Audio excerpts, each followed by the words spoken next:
우리 함께 찬양하며 오늘 예배를 특별히 부활의 아침을 준비합시다. 고개 들어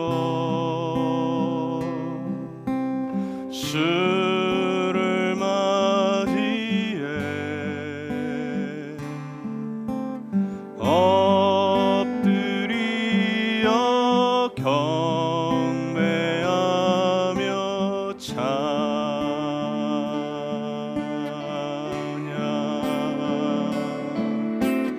왕의 위엄을 신령과 진정한 찬양으로 영광 돌려 만왕의 왕께 고개 들어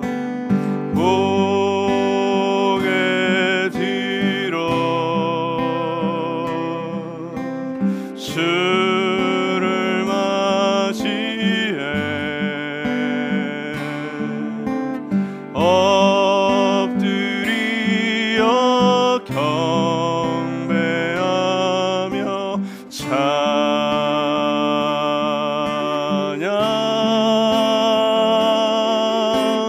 왕의 위엄을 신령과 진정한 찬양으로 영광 돌려 만왕의 왕께 고개 들어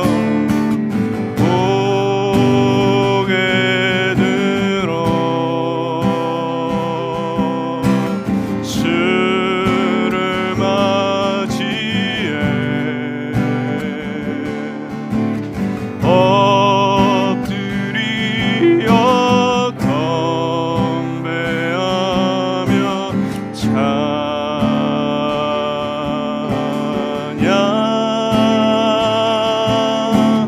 왕의 위엄을 신령과 진정한 찬양으로 영광 돌려 만왕의 왕께 왕의 위엄을 왕의 위엄을 신령과 진정한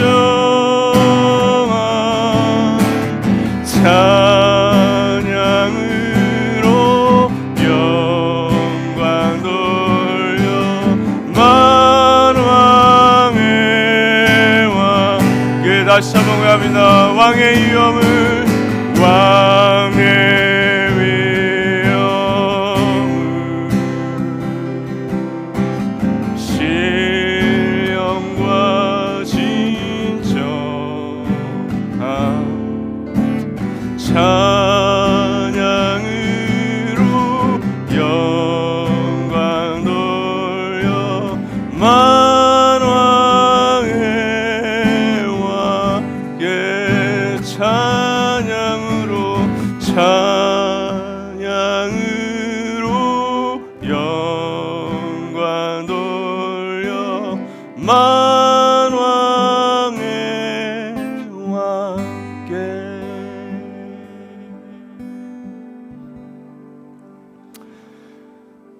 네, 오늘은 죽음을 이기시고 다시 사신 우리 메시아 예수의 부활을 기념하는 주일입니다. 그러나 이 기쁨의 소식, 우리의 이해로는 도저히 상상할 수 없는 이 기쁨의 소식을 지키는 무리는 2000년 역사상 늘 소수였습니다. 여전히 깨어진 세상 속에서 이 부활의 소식을 외면하거나 무시하거나 그렇게 살아가는 이들이 대다수의 사람들입니다. 오늘 이 예배를 온라인과 오프라인으로 부활을 기념하여서 모인 우리가 실은 이 세상에서 너무나도 지극히 작은 소수요, 세상으로부터는 그닥 별 볼 일 없는 사람들의 모임일지도 모르겠습니다.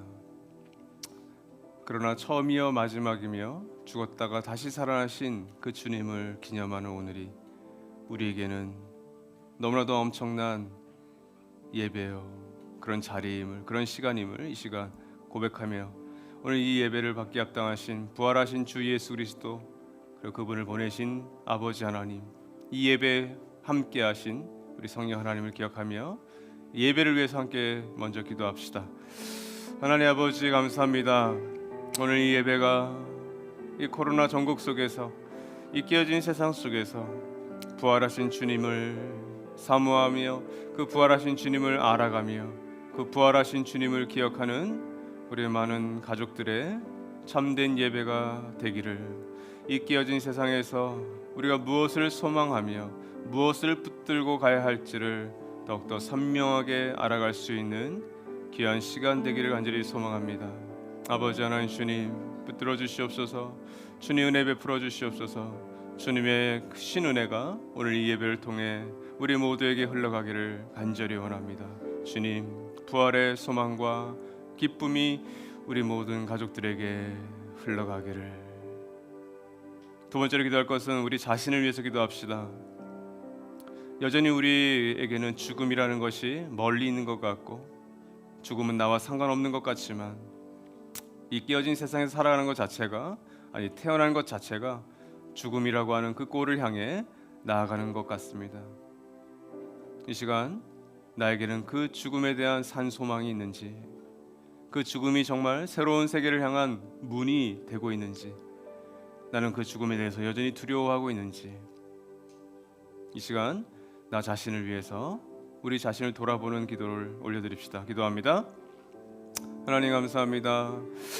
주님, 제 자신이 이 죽음과 사실은 멀리 있는 것이 아니라 이 죽음과 가까이 있고, 아니 지금 나의 몸이 죽어가고 있는 것임을 알고 있습니다. 주님, 또한 나의 마음이 죽음에 이미 사로잡혀 있는 것은 아닌지, 세상이 주는 겁박과 위협 속에서 주님, 나는 어떤 사람으로 살아가고 있는지, 어떤 크리스찬으로, 어떤 사역자로 살아가고 있는지, 주님 그것을 돌아볼 수 있는 오늘 이 예배가 되기를 간절히 원합니다. 주님 도와주시옵소서. 주님 함께하여 주시옵소서. 제 마음을 오직 주님께 조준하며 나아가오니, 오 주님, 나의 마음을 받아주시고 나의 마음을 붙들어 주시옵소서.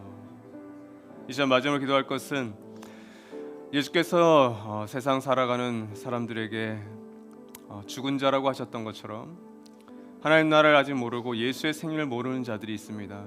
내가 사랑하는 이들이 아직 그 가운데 있습니다. 주님, 그 죽은 자에게 산 생명의 소식이 전달되기를 우리를 그 통로로 사용해 주시고, 이 찬미와 함께한 예배와 가정교회와 우리의 결모임을 그렇게 사용하여 주십시오.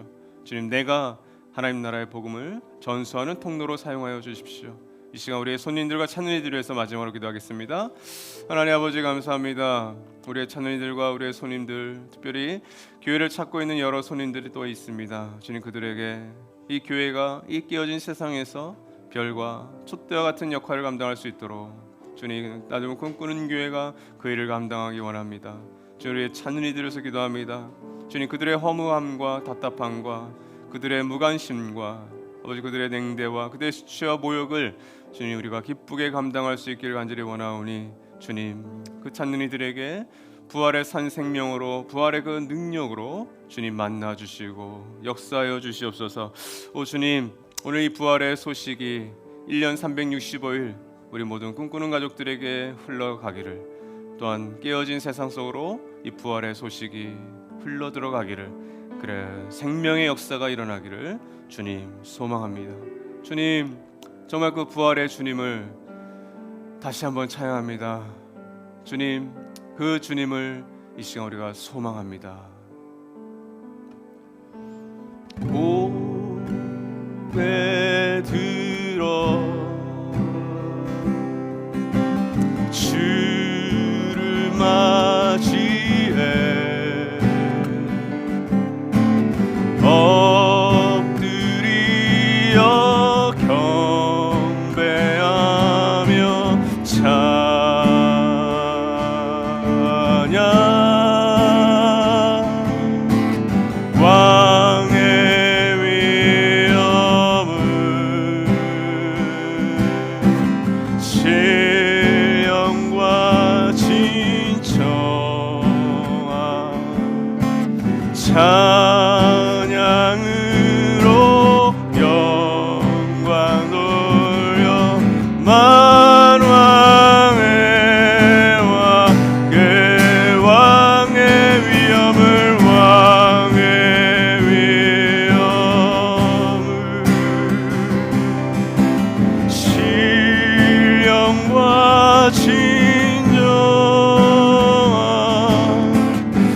부활의 주께 부활의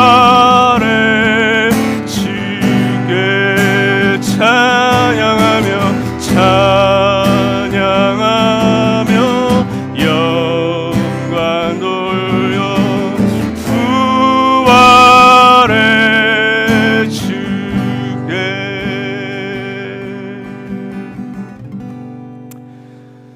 주님, 우리의 모든 관계, 우리의 삶의 일터, 우리의 가정, 깨어지고 죽은 우리의 모든 것들을 부활의 능력으로 다시 되살려 주시옵소서. 예수님의 이름으로 기도드립니다. 아멘. 예배를 준비합시다.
네, 오늘은 우리 기독교 2000년 역사 가운데 가장 기뻐해야 할 부활 주일로 지킵니다.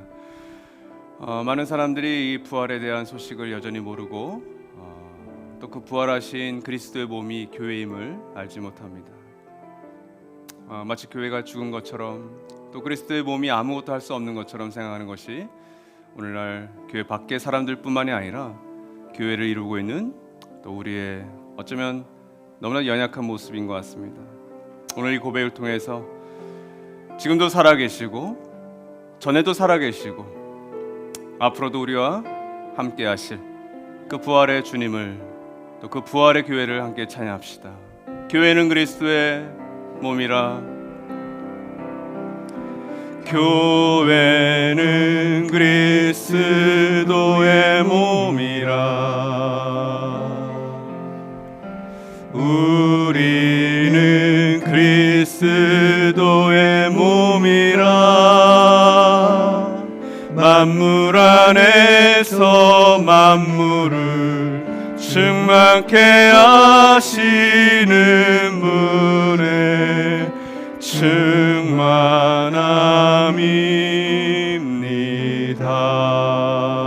교회는 그리스도의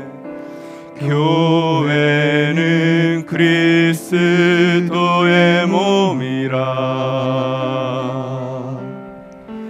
우리는 그리스도의 몸이라. 만물 안에서 만물을 충만케 하시는 분의 충만함입니다.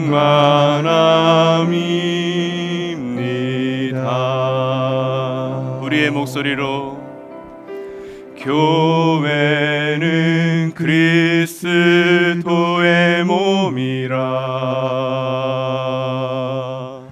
우리는 그리스도의 몸이라. 만물 안에서 만물을 충만케 하시는 분의 충만함입니다.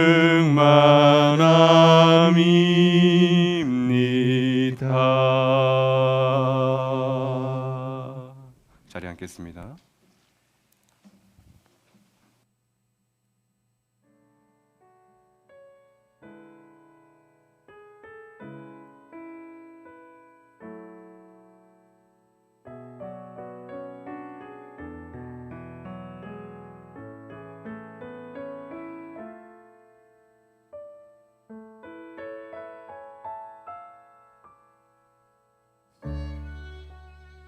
그 옛날 찬란하고 강력했던 로마의 한복판에서 외친 그 소리가 지금 우리 시대에도 동일하게 들려집니다. 돈이 사람을 지배하는 세상에서 정신을 차리고 서 있는 것조차 쉽지 않습니다. 주변 친구들과 비교하는 마음만 더 커지고 있습니다. 에베소 교회 사람들에게 하셨던 말씀처럼 저도 첫사랑의 마음 잃지 않고 인내로 이 상황을 이겨내고 싶습니다.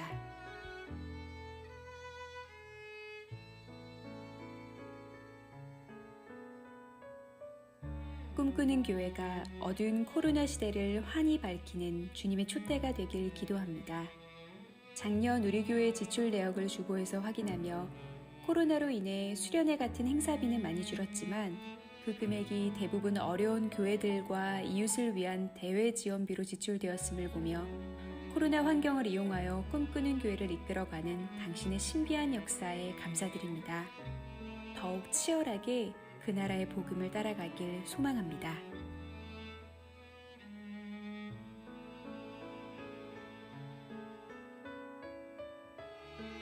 하나님, 저의 처음 사랑을 기억합니다.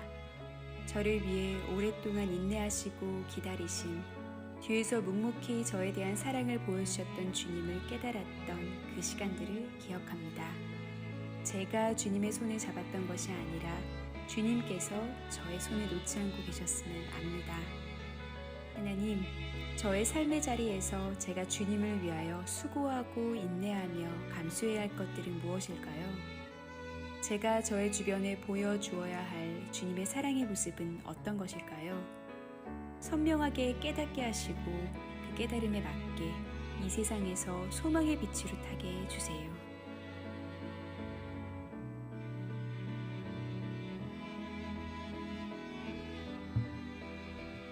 말씀을 통해 지금의 교회에 하시는 말씀이 무엇일지 기대하게 됩니다.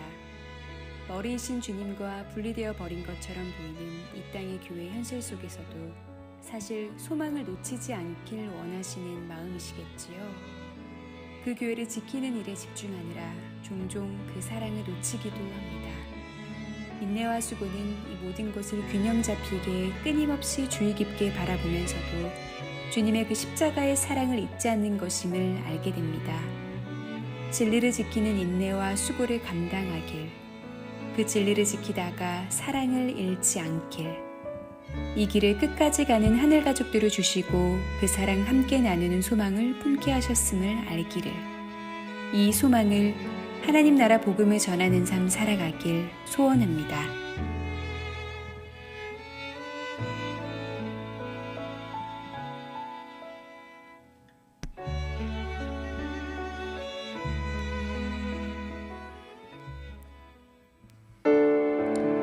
죽음을 이기고 다시 사신 예수님의 부활을 기념하며 다시 사신 예수님의 그 영광을 다 같이 함께 찬양하시겠습니다.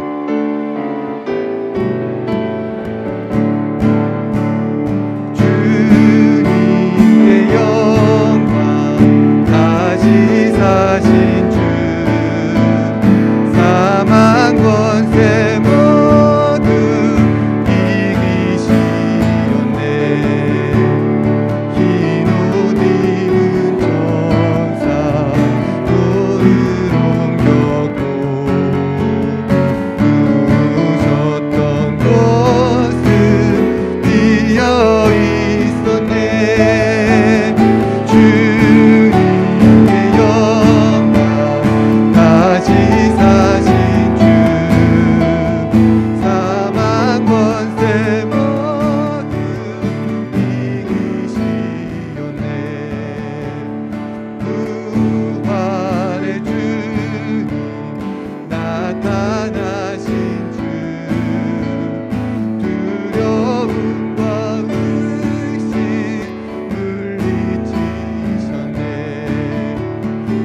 깨어진 세상을 끌어안고 같이 찬양하시겠습니다.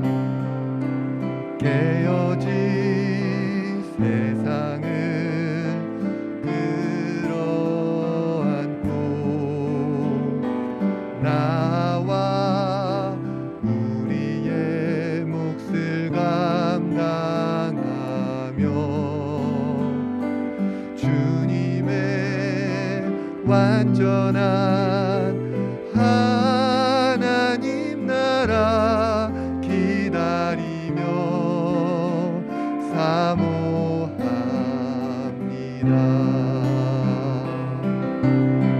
깨어진 세상 회복하시며 내 사랑하는 주 일하시니 소망하는 예배 우리의 애씀 주여 받으소서. 깨어진 세상을 끌어안고 나와 우리의 몫을 감당하며 주님의 완전한 하나님 나라 기다리며 사모합니다.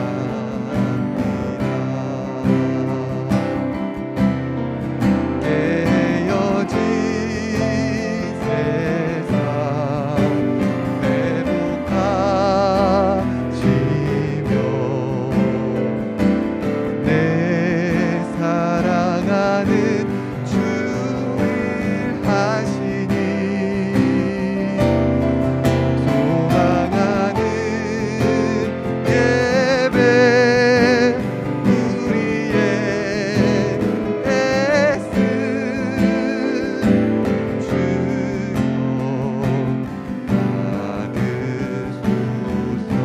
주여 받으소서. 주여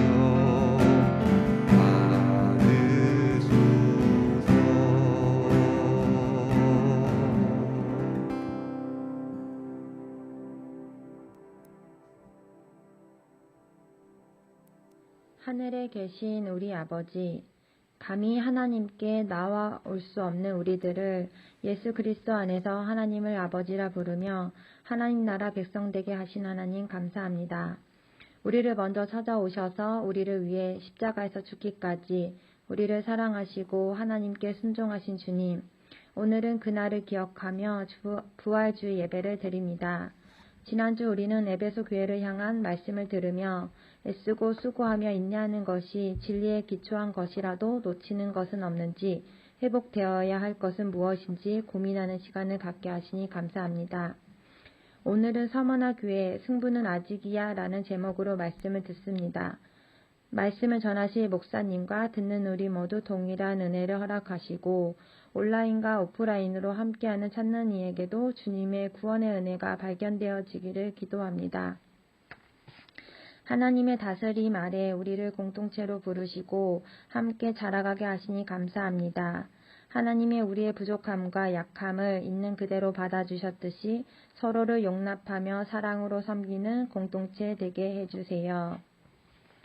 각 가정교회에서 섬기는 선교사님들을 위해 기도드리겠습니다. 코로나 상황으로 달라진 선교 현장과 상황이지만 오늘도 쉬지 않으시고 일하시는 주님을 의지하게 하시고 각 가정교회와 함께 어려움을 나누고 같이 고민하며 함께 이미 임한 하나님 나라를 세워가며 완전히 임할 하나님 나라를 소망하며 살아가기를 기도합니다. 각 선교사님들의 어려움을 다 알 수 없으나 모든 것을 아시는 주님의 위로와 격려가 함께 하시길 기도합니다. 우리의 생명과 안전은 경제적 안정을 통해 주어지는 것이 아니라 매일매일 우리를 잊지 않으시고 돌보시는 주님의 성실하심에 있음을 고백합니다. 우리에게 주어지고 맡겨진 모든 것이 주님께 왔음을 인정하며 자족하고 형제 사랑하기를 실천하게 하시니 감사드립니다. 오늘 드려지는 헌금을 통해 하나님의 선하심이 전달되어지기를 기도드리며 자본주의 사회, 만몬이 지배하는 세상에 함몰되어 살아가지 않고 계속해서 자족하며 다른 형제 자매와 나누며 살아가기를 기도드립니다. 이 모든 말씀 예수 그리스도의 이름으로 기도드립니다. 아멘.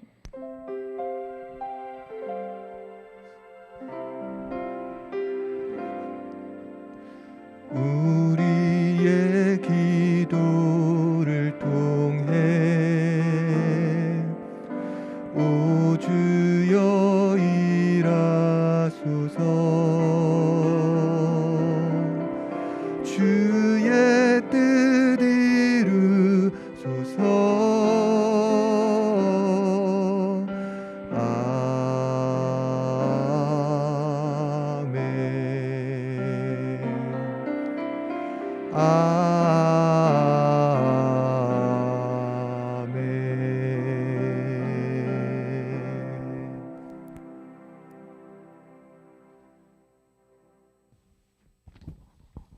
안녕하세요. 네, 우리 꿈꾸는 교회 하늘가족과 함께 교회를 세워나가는 우리 김경수 목사입니다. 지난주에는 우리 정가족 헌신 예배로 한 3일 동안 우리 함께 같이 예배하는 시간이 있었습니다. 애통함이 상실되고 참된 권위가 제거된 시대 속에서 우리는 잠들어 있는 삶에 대해서 돌아보게 됐습니다. 우리 현실이 그러하지만 우리가 이 상황을 뚫고 이겨낼 수 있는 이유는 바로 부활하신 예수 그리스도 안에서 가능하다고 믿습니다.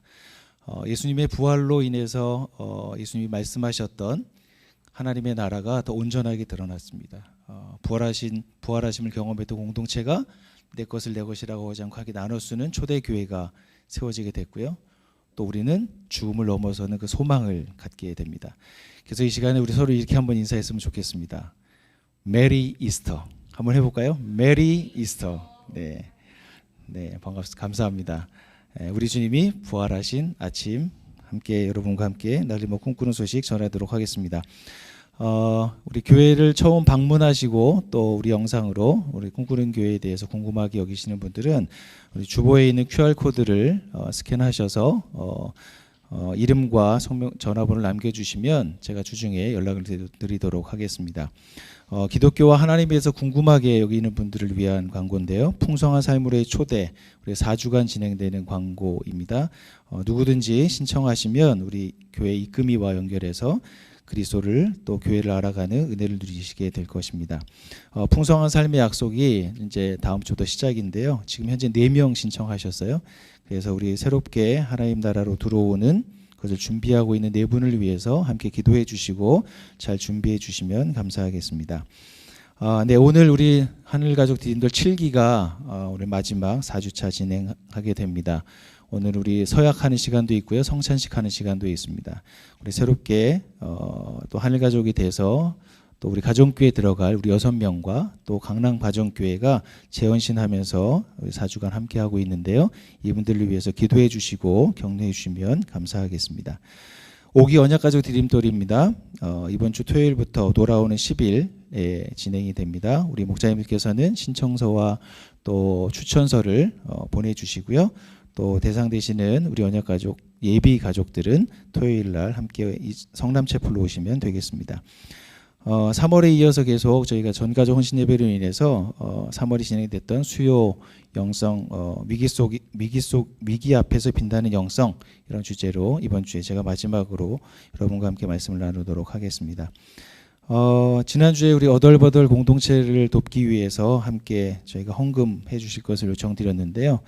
후원금이 608만 원 우리 후원이 돼서 우리 차성원 우리 한미선 선교사님을 잘 도울 수 있을 것 같습니다. 후원해 주시고 헌금해 주신 분들께 감사의 마음을 전합니다. 우리 꿈꾸는 교회에서는 1년에 3번 정도의 절기 헌금을 드립니다. 신년감사, 또 부활주일, 또 추수감사 헌금을 드리는데 바로 오늘이 그날입니다. 또 이번 주와 다음 주까지 하나님께 부활의 기쁨을 마음껏 담아서 헌금해 주시면 이 헌금 전액은 우리 지역 사회를 위해서 쓰겠습니다. 이번 주에는 우리 성남채풀이 있는 소상공인들, 특별히 코로나 때문에 어려움을 겪었었던 분들에게 그들에게 소생할 수 있는 부활의 기쁨을 그분들에게 전하고자 합니다. 정성을 다해서 함께 헌금해 주시면 감사하겠습니다. 주기도문으로 기도하기 광고입니다.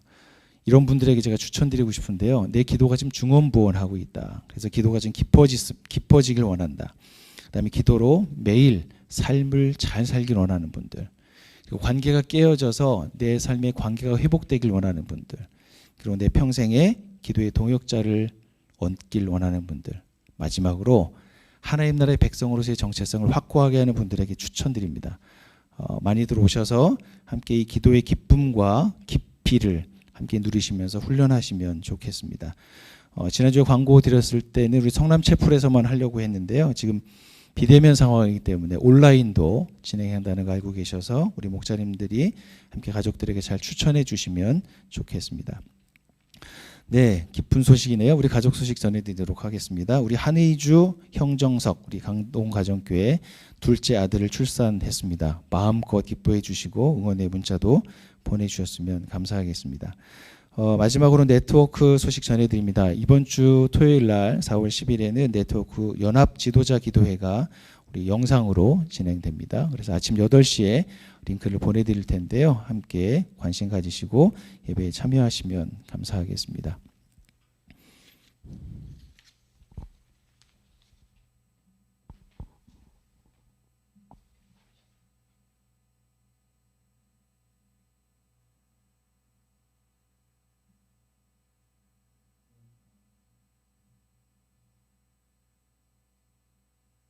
네, 감사합니다.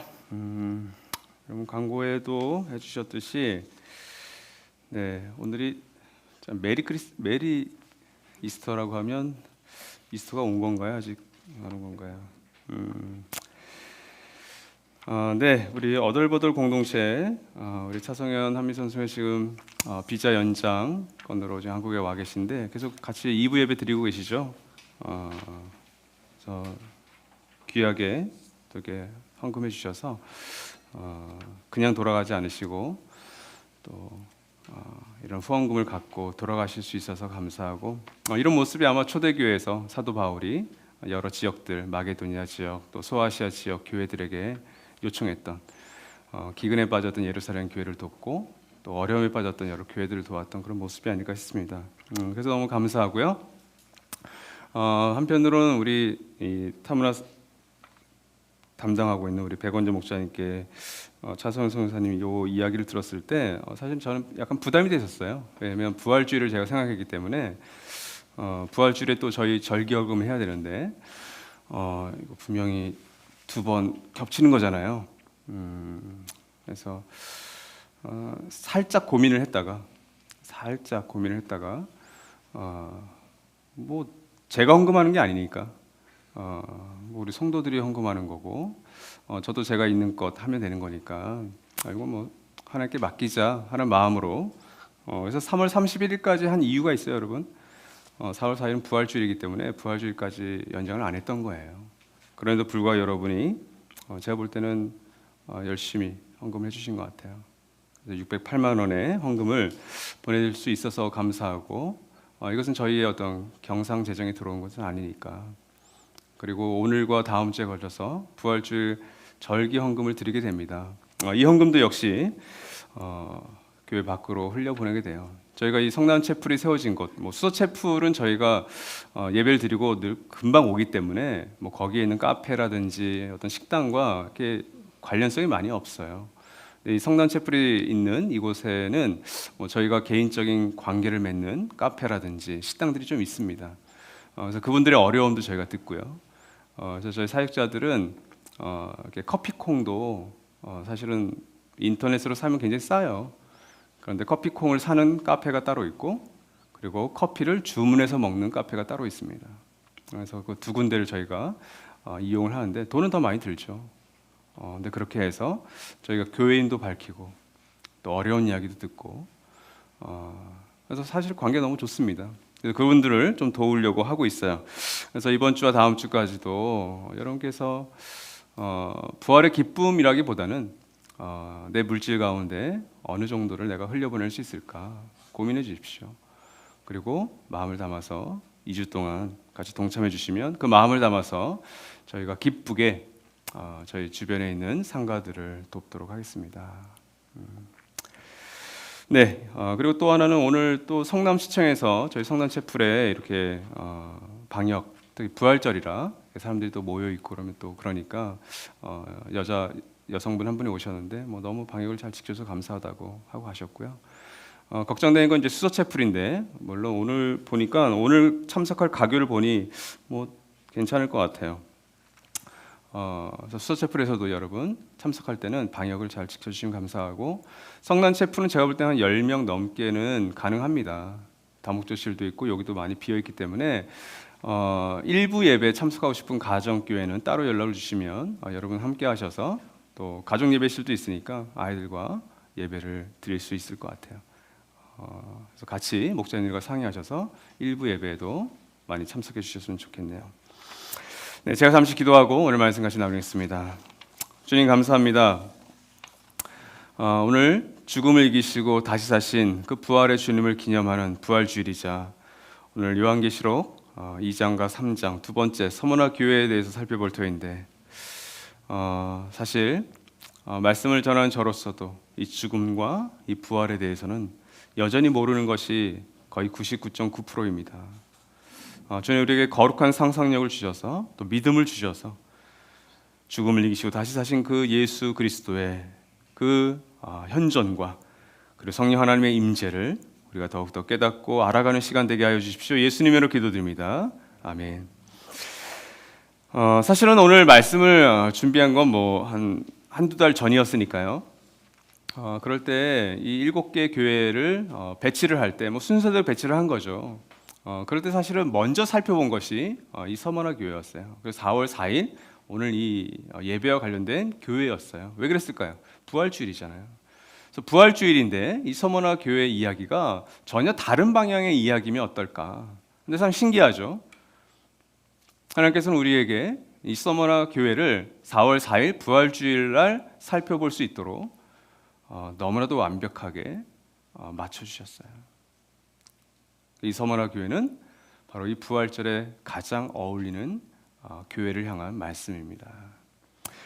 여러분 당신은 고난받기 위해 태어난 사람, 좀 어색하죠? 당신은 사랑받기 위해 태어난 사람이라고 하는 유명한 곡입니다. 온누리교회 아마 목사님께서 이 곡을 지었던 걸로 잘 알고 있어요. 그런데 우리 황병구 목사님께서 이 곡을 개사해서 만들었습니다. 그 제목이 당신은 고난받기 위해 태어난 사람이에요. 그래서 나들목에서 곧잘 이 노래를 불렀죠. 왜 그 이유로 많이 부르지 않을까요? 누가 이 곡을 부르고 싶겠어요? 그 곡의 가사가 이렇습니다. 태초부터 계획된 예수님의 고난은 우리의 현실을 통해 열매를 맺고 당신이 이 세상을 거슬러 올라감으로 인해 우리에게 얼마나 큰 도전이 되는지, 그리고 앞부분과 뒷부분은 유명한 후렴 구절이죠. 당신은 고난받기 위해 태어난 사람. 왜 나들목에서조차 이 곡을 많이 부르지 않았는지 그 이유는 이 가사에 있습니다. 누구나 고난받기를 좋아하는 사람은 없어요. 저도 마찬가지입니다. 고난을 좋아하다니요? 그것은 약간 이상하지 않을까요? 교부였던 터툴리안이 이런 고백을 했습니다. 교회 역사를 이렇게 보니, 특별히 초대 교회를 보니 교회는 이렇게 세워지는구나. 그가 했던 유명한 말, 뭐 우리 신학생들만 대부분 아는데, 순교자의 흘린 피는 교회의 씨앗이다. 그러니까 무슨 의미인지 아시겠죠? 교회는 사람의 어떤 숫자와 재정과 어떤 조직과 좋은 프로그램으로 세워지는 것이 아니라 예수 시대 이후부터 교회를 보니 교회는 그 로마 제국의 한복판에서 변방에서 순교자들이 흘렸던 피가 그 교회의 씨앗이 되고 양분이 되었다라고 고백하고 있는 거예요. 근데 여러분 2000년의 교회사와 세계사 속에서 이 말은 늘 소수의 크리스찬들과 수도원 운동을 하시는 분들에 의해서 늘 회자되었습니다. 지금 엘리엇을 통해서 회자되었습니다. 영원한 것을 위해서 영원하지 않은 것을 허비하는 것은 어리석은 바보 같은 삶이 아니다라고 했죠. 그것이 바로 이 터툴리안이 고백했던 것과 맥을 같이 하는 거죠. 오늘 살펴볼 이 서머나 교회는 실은 당신은 고난받기 위해 태어난 사람 혹은 교회 혹은 공동체, 이것과 너무나도 어울리는 공동체예요. 서머나 교회는 겉으로 볼 때는 어리석고 볼품없고 사실 보잘것 없었습니다. 7교회 가운데 가장 볼품없는 교회였어요. 근데 여러분, 이 서머나 교회는 7교회 가운데 유일하게 2교회가 책망이 없는 교회 중에 하나였습니다. 그렇죠? 근데 이 서머나 교회가 책망이 없어요. 진단서를 받았는데 건강 코드만 있는 거예요. 깜짝 놀랐을 겁니다. 아무도 몰랐을 거예요. 그렇죠? 난 저 교회처럼 살아가지 않을래, 난 저 성도처럼 살아가지 않을래 했는데 오히려 예수님의 진단은 야, 네가 진짜 건강하다 였어요. 오늘 바로 그 교회를 함께 살펴보려고 합니다. 가장 볼품없었던 교회. 오늘날 우리 한국 교회든 세계 교회든 유럽과 미국의 그 부유한 교회들이, 대형 교회들이 닮아가고 싶지 않은 그 교회를 예수님께서 이렇게 진단하십니다. 우리 같이 한번 요한계시록 2장 8절에서 11절 같이 한번 읽죠. 시작. 서머나 교회의 심부름꾼에게 이렇게 써보내라. 처음이며 마지막이요 죽으셨다가 살아나신 분이 이렇게 말씀하신다. 나는 내가 당한 환난과 궁핍을 알고 있다. 그런데 사실 너는 부유하다. 또 자칭 유대 사람이라는 자들에게서 내가 비방을 당하고 있는 것도 나는 알고 있다.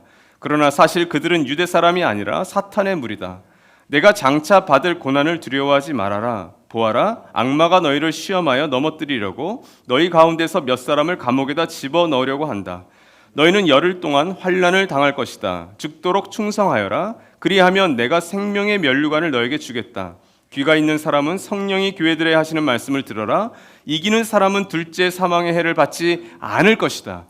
여러분, 이 말씀을 그냥 한번 쭉 읽으셨어도 이 말씀이 정말 부활절 맞이한 우리 꿈꾸는 교회나 우리 한국교회 또 세계교회를 향해서 주시는 말씀이라는 게 어렴풋이 느껴지죠. 이렇게 죽었다가 살아났다는 말이 말일까? 둘째 사망은 뭘까? 같이 한번 살펴봅시다. 오늘 8절 9절 말씀은 예수께서 진단하시는 장면입니다. 그렇다면 서머나는 어떤 곳이었을까요? 서머나는 7교회 가운데 지금까지 터키의 한 지역으로 존재하고 있습니다. 이름은 좀 바뀌었어요. 이스미르인가 이렇게 좀 바뀌어 있는데 여전히 서머나는 도시가 존재합니다. 로드스타크의 책을 보면 우리가 지난주에 에베소가 약 20만 명 정도 된다고 그랬죠. 최소입니다. 약 20만 명. 서머나가 약간 7만 5천 명. 에베소에 비해서 조금 작죠. 그리고 그 위에 있는 버가모가 약 12만 명. 그리고 사대라고 하는 지역이 약 10만 명. 그러니까 이 서머나가 굉장히 좀 작아요. 그래서 서머나는 에베소도 같은 항구 도시인데 에베소와 좀 경쟁 관계에 있는 곳이었습니다. 에베소로부터 북쪽으로 약 60km 정도. 그러니까 우리로 치면 서울에서 약간 천안의 거리예요. 그러니까 서울에서 천안 쪽에 있는 지역이구나. 에베소가 서울 특별시라고 만약 한다면 이 서머나는 일종의 광역시입니다. 울산광역시나 대전광역시 정도가 되겠죠. 로마 2대 황제였던 티베리스 황제의 신전이 이 서머나에 있었습니다. 그래서 AD 26년에 지어요. 친로마의 성향 도시였습니다. 당연히 에베소도 그랬지만 여러분이 아시는 호머 아시죠? 호메로스라고 그러죠. 일리아드와 이 오디세이아 저자였던 이 호머가 이 서머나 출생입니다. 그러니까 여러분 이미 이 서머나에 대해서 알게 모르게 이렇게 접하고 있었던 거죠. 이곳에 세워진 교회가 서머나 교회였는데 이 서머나 교회가 친로마 성향이라고 그랬잖아요. 주후 80년경이 되면서 유대인들은 그 당시 유대인들의 회당에서 크리스찬들이 함께 모였습니다. 그래서 이런 사도행전을 보시면 사도 바울이 전도할 때마다 어딜 들어가요? 회당을 들어갑니다. 또한 70년경에 티투스 장군에 의해서 예루살렘 성전이 파괴되기까지는 예루살렘 성전에서 함께 예배를 드렸죠. 그러니까 유대인과 크리스찬이 섞여 있었어요. 왜 그랬을까요? 유대인은 크리스찬이 아니었지만 크리스찬은 다 유대인이었어요. 100% 거의 다 유대인이었습니다. 바울 선교를 통해서 이제 이방인들이 들어오기 시작한 거죠. 그 전까지 오늘 이 말씀을 쓰는 요한이나 예수님의 제자들이나 예수님도 유대인들이었습니다. 서머나에는 유대인들이 많았습니다. 근데 그 유대인들이 주 80년경 이후로부터, 그러니까 요한계시록이 80년경 이후, 90년경, 100년경 쓰여졌으니까 바로 80년경 이후부터 자기들을 분리시키기 시작해요. 왜냐하면 유대인들은 로마인들에 대해서 친서양적인 모습을 보였습니다. 하나님을 유일신을 섬기고 있었지만 황제 숭배에 대해서 거리낌을 가지면서도 로마 정부에 대해서 친성향을 갖고 있었어요. 근데 이런 그리스도인들은 달랐습니다. 그리스도인 초기에는 철저하게 반로마적으로 살아가게 돼요. 왜 그랬을까요? 황제를 퀴리우스라고 섬기기를 종용했기 때문에 그래요. 대표적인 황제가 네로 황제입니다. 주 60년, 70년경에 그 네로 황제가 자신을 신으로 추앙하기 시작합니다.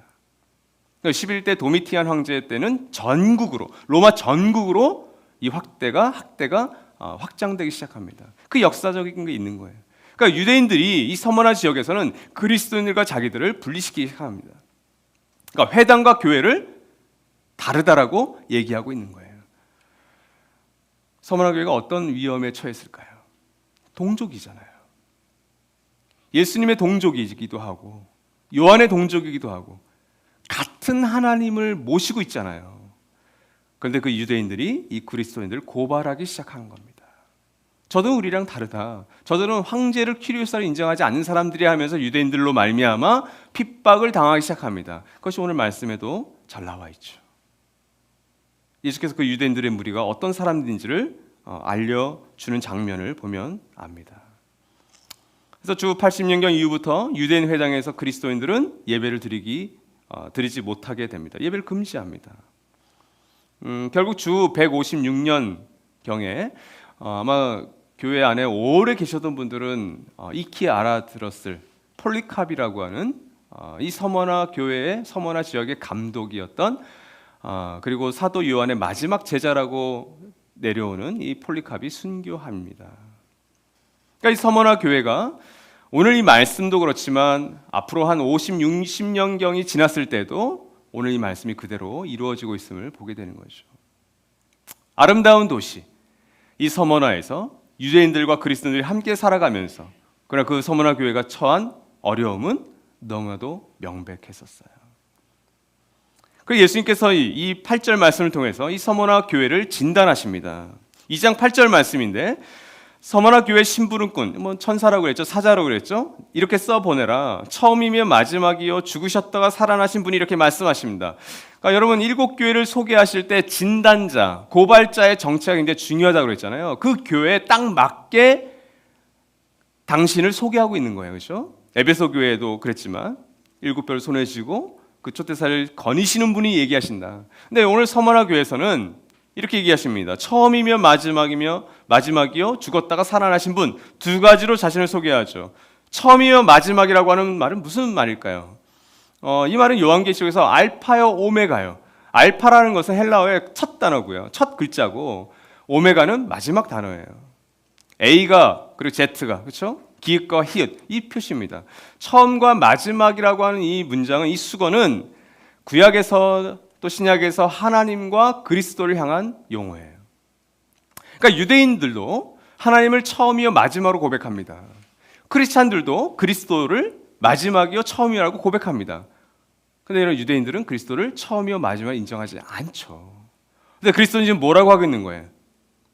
유대인들과 그리스도인들 모두에게 나는 처음이며 마지막이다. 이 의미는 역사의 시작부터 끝까지 내가 주관자다임을 이야기하고 천명하고 계시는 거예요. 내가 처음이며 마지막이다. 이 역사는 내가 움직인다. 여러분 욥기를 보십시오. 시편을 보십시오. 지혜서를 보십시오. 하나님께서 어떻게 이 역사를 운행하시죠? 욥에게 이렇게 물으십니다. 그래 너가 저 나쁜 악한 지도자를 너가 한번 죽여봐. 너 못 죽이지. 근데 나는 그 사람을 침상에서 죽여버릴 수 있어. 너 저 정글에 있는 사자, 정글에 있는 낙타 밥 먹일 수 있니? 근데 걔네들 내가 먹여. 그러니까 이 온 우주와 이 역사의 주관자가 당신임을 지금 천명하고 계시는 거예요. 난 처음이며 나는 마지막이다. 난 역사의 주관자다. 이게 위로가 됐을까요? 됐을 거예요. 그 당시 역사의 주관자는 로마의 황제였습니다. 로마의 퀴리오스 황제가 역사의 주관자였어요. 그런데 그리스도는 당신이 처음이요 마지막이라고 천명하고 계시는 거죠. 폴리카비 왜 순교했습니까? 처음이며 마지막이신 분이 예수임을 긍정했기 때문에 죽었던 거예요. 로마의 황제가 퀴리오스라 처음이요 마지막이다, 역사의 주관자라고 인정하지 않았기 때문에 죽었던 겁니다. 두 번째 어떻게 소개하고 계시죠? 죽으셨다가 살아나신 분, 얼마나 적절합니까? 오늘 부활주일입니다. 두 동사 모두 과거형입니다. 예수님 죽으셨습니다. 명백한 죽음이었습니다. 그런데 그분은 다시 살아나셨습니다. 그분이 살아나시지 않았다라면 사도행전과 제자들의 행적과 2000년의 교회의 역사는 설명되지 않습니다. 이 부활절을 전 세계가 지키고 있는 것도 설명이 되지 않습니다. 서머나 교회를 잘 아시는 분, 그분은 자신이 몸소 고난당해서 죽었다가 다시 살아나신 분이라고 소개하고 있는 거죠. 이미 요한계시록 1장 17절과 18절 말씀이 이에 대해서 이미 설명을 해놓으셨어요. 같이 한번 읽어봅시다. 시작. 두려워하지 말아라. 나는 처음이며 마지막이요 살아있는 자다. 나는 한 번은 죽었으나 부활하 영원무궁하도록 살아있어서 사망과 지옥의 열쇠를 가지고 있다.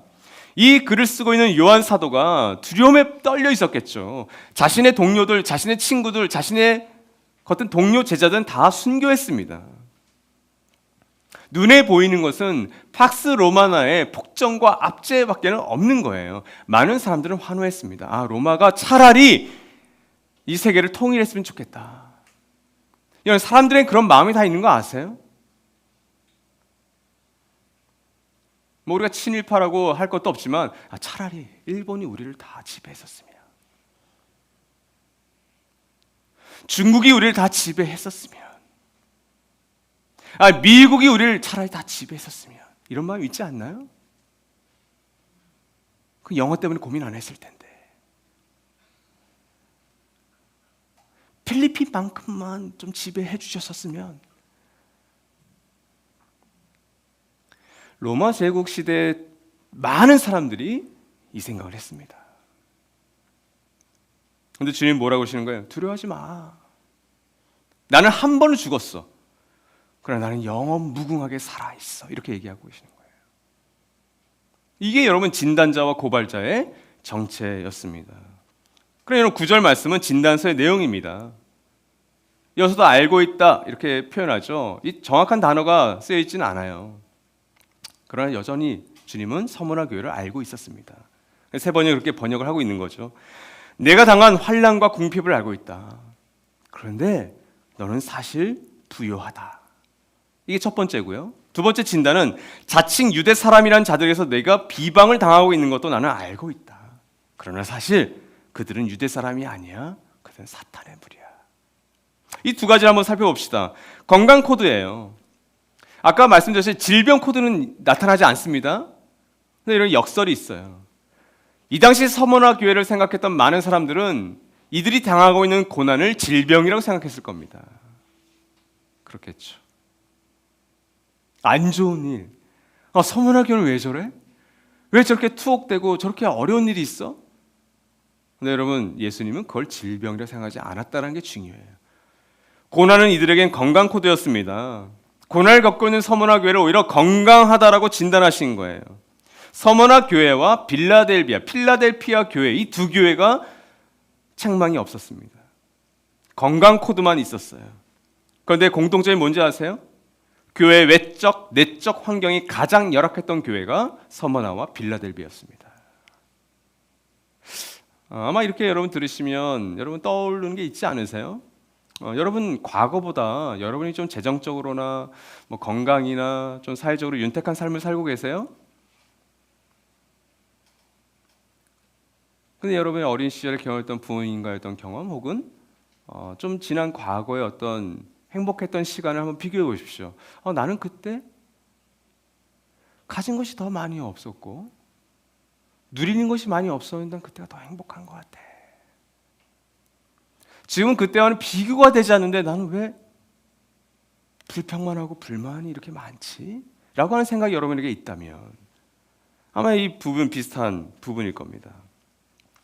겉으로 보면 서머나 교회는 전혀 건강해 보이지 않았습니다. 오히려 불쌍했습니다. 근데 진단서의 내용은 반전이죠. 서머나 교회를 진단하신 그리스도는 크게 두 가지의 고난을 밝히시면서 그 고난의 진짜 정체를 알려주고 계세요. 그렇죠? 첫 번째는 환난과 궁핍입니다. 왜 서머나 교회를 사람들이 보면서 불쌍하다고 했을까요? 이것 때문이에요. 환난과 궁핍이에요.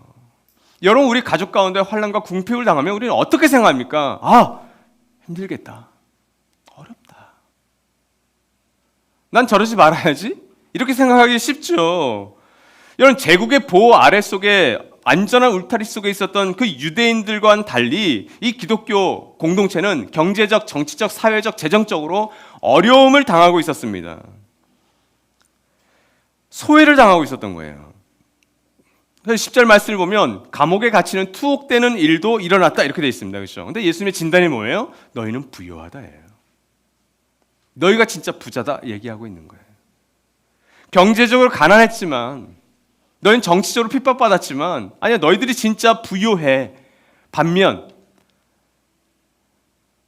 히에라볼리나 라오디게아라고 하는, 골로새서나 데살로니가전서에 많이 나오는 이 라오디게아 교회는 부유했습니다. 상업적으로 활발했습니다.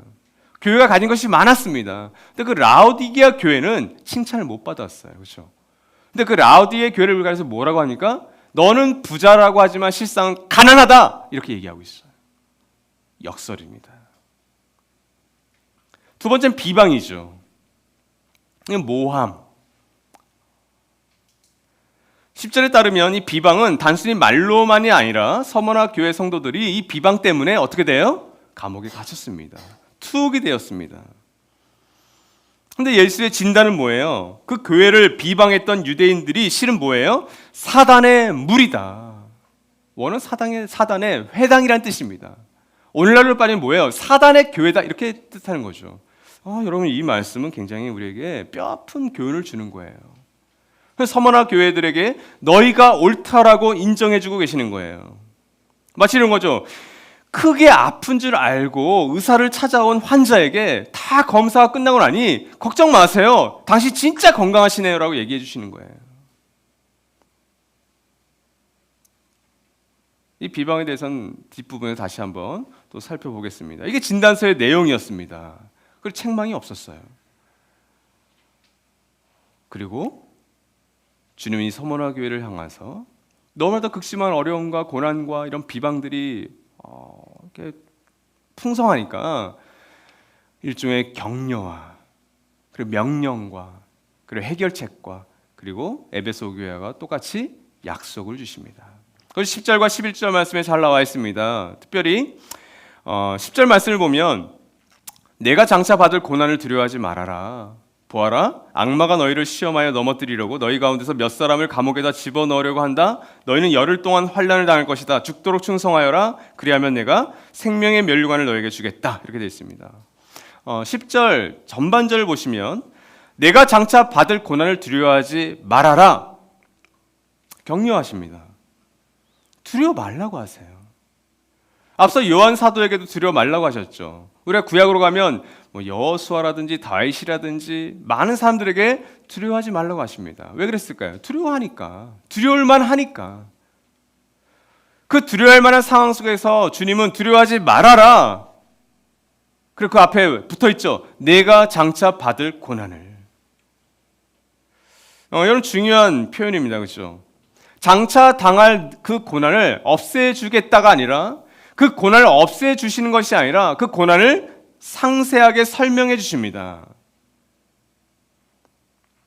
이것을 바울 사도는 빌립보서 1장 29절에서 잘 얘기했어요. 바울은 이걸 잘 알았습니다. 바울에게 두려워할 만한 상황이 없었나요? 아니요. 매 순간 매 순간이 두려울 만한 상황이었습니다. 바울의 서신을 잘 읽어보십시오. 그 감옥에 그리고 산과 들과 바다와 강과 호수의 위험, 매질을 당한 것 다 두려움투성이었습니다. 그가 무슨 변태였습니까? 매 맞으면 좋아하고 고통당하면 좋아하고 아니요. 똑같은 성정을 가진 사람이었습니다. 근데 바울은 이렇게 얘기하는 거예요. 빌립보서 1장 29절 같이 한번 읽을까요? 시작.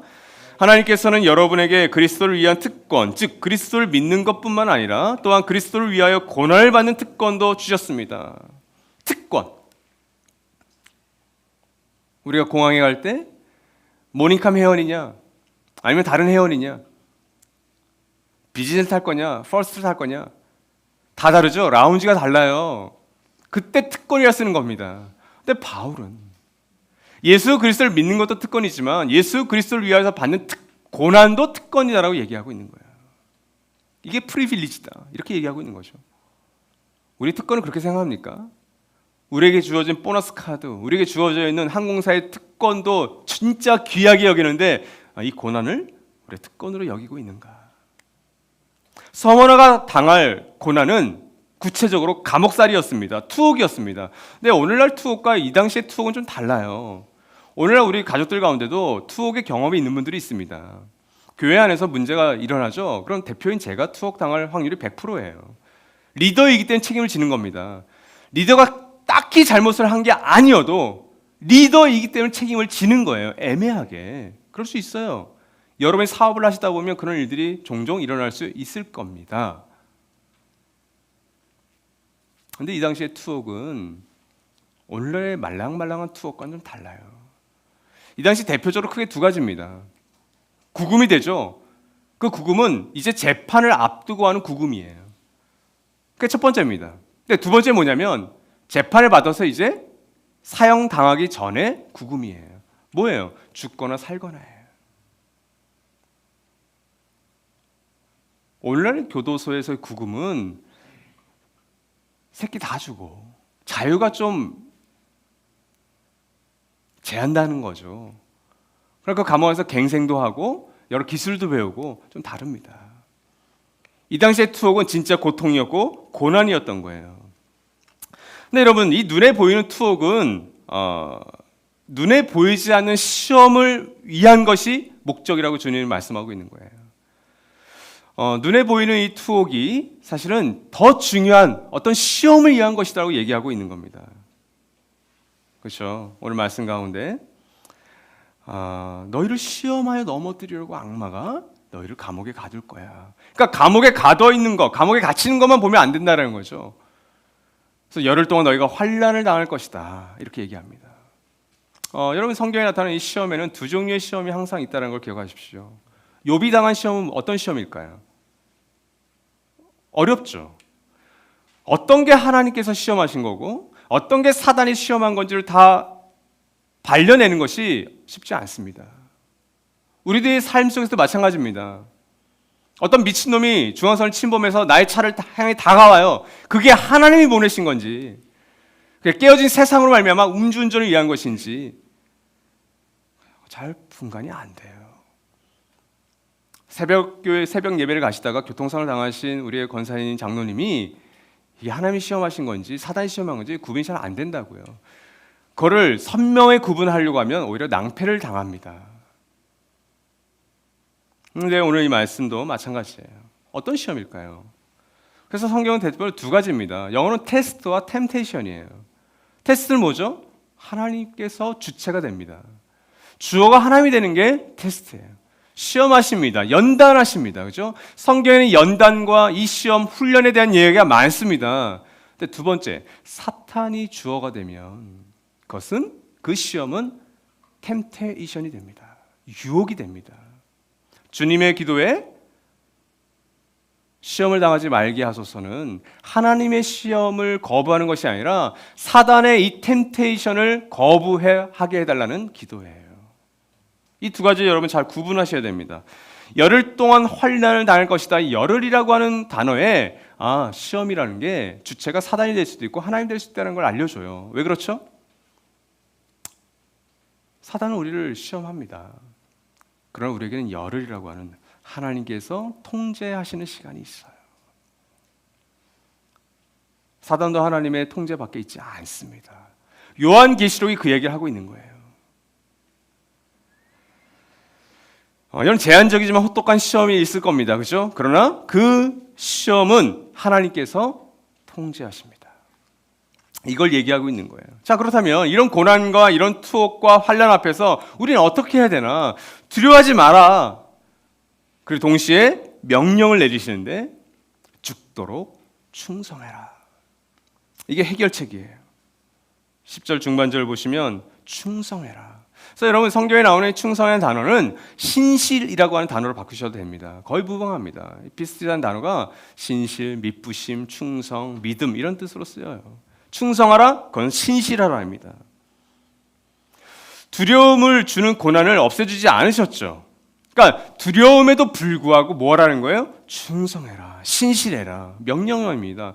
해도 되고 안 해도 되고가 아니라 너희는 충성해라. 이런 충성의 의미를 보여주는 대표적인 사건이 십자가입니다. 그렇죠?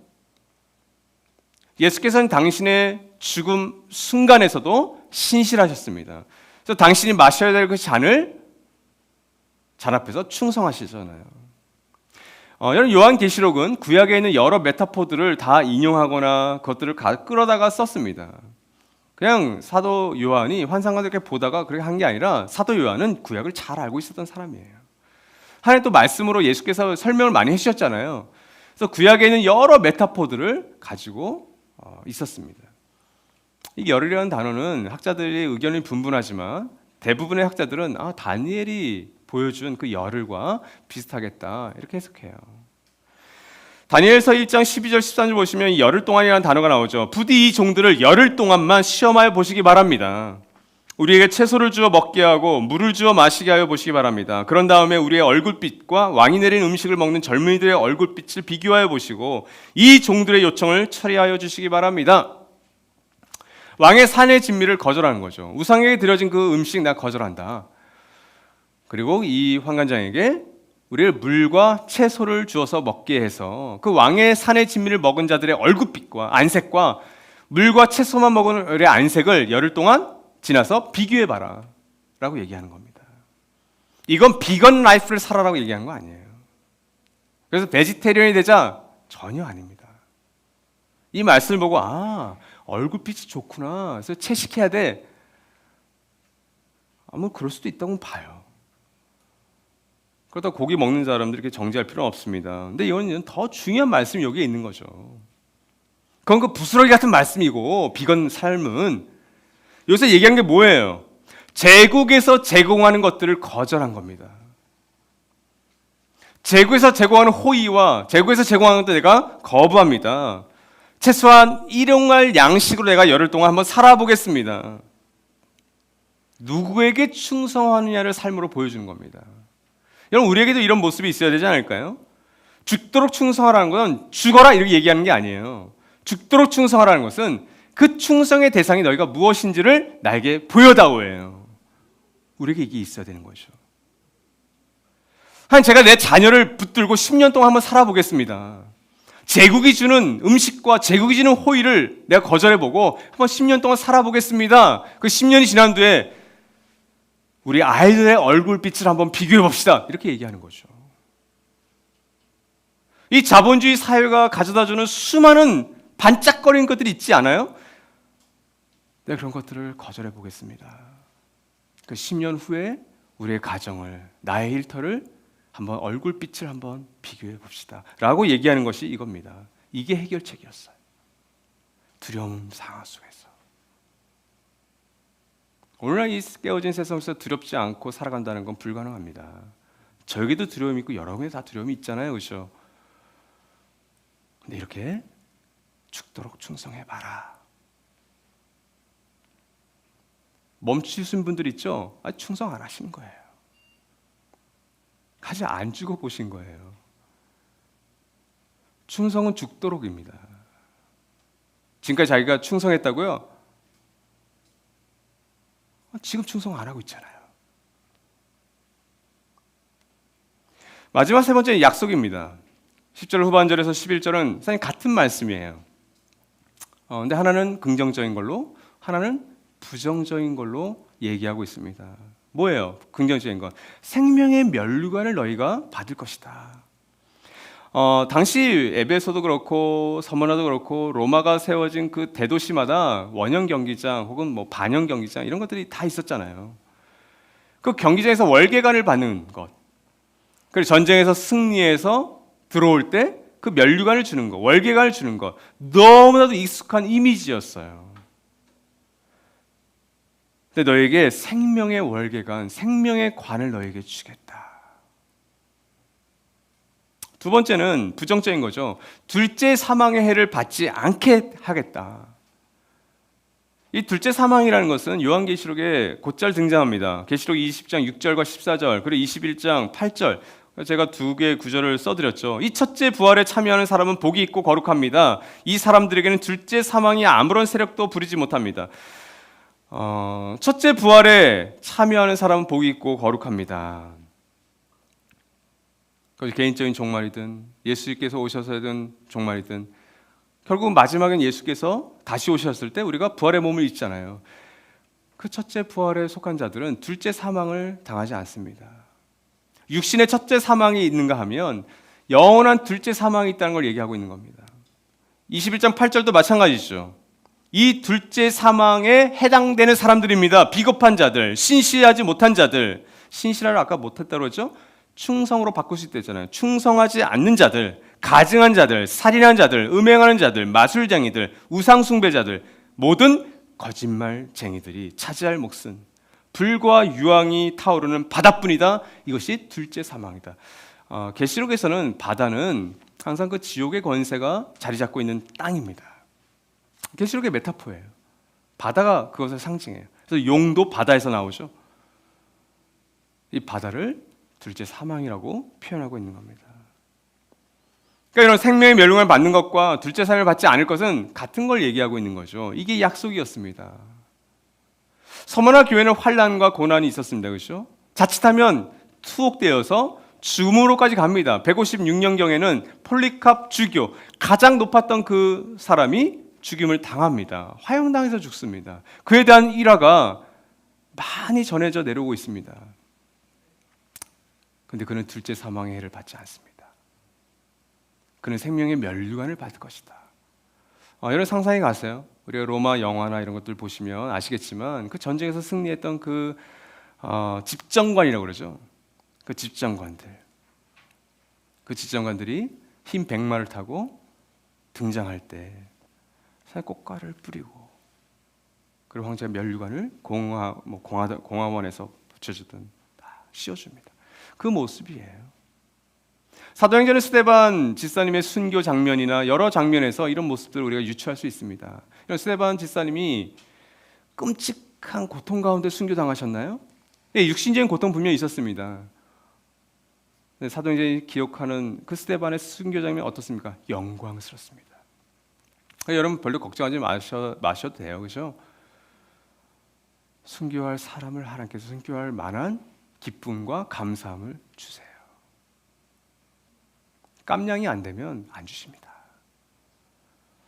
스데반은 그런 순교를 감당하셨던 거예요. 둘째 사망을 받지 않았습니다. 그래서 생명의 멸류관을 받으셨을 거예요. 그다음 여러분 오늘 이 서머나 교회를 통해서 우리가 두려워하지 말아야 될 것 한 세 가지를 한번 살펴봅시다. 먼저 여러분 가난과 소외를 두려워하지 마십시오. 오늘날 이 세상은 돈으로 대표되는 경제 문제에서 이 서머나 교회에서 배워야 됩니다. 서머나 교회는 이 길드라고 하는 일종의 상인 조직이죠. 노조죠. 유대인들과 이 헬라인들이 로마인들이 결탁된 어쩌면 이 속에서 그들은 환난과 궁핍을 경험했습니다. 그럴 수밖에 없었던 구조예요. 그리고 계시록은 그것을 적나라하게 우리에게 소개하고 있습니다. 우리가 잘 알고 있는 666 뭐 이런 것들을 뭐 이상하게 해석하고 막 그거는 안 좋아요. 그래서 이 바코드가 666이다. 신용카드가 666이다. 신용카드 쓰면 안 된다. 백신 맞으면 그건 병의 일종이라고 보시면 되고요. 이것에 대해서 그러나 우리가 유념해야 될 것은 이것이 계시록에 기록이 되어 있다는 거예요. 요한계시록 13장 16절 10절이 바로 그 말씀입니다. 같이 한번 읽어보죠. 또 시작.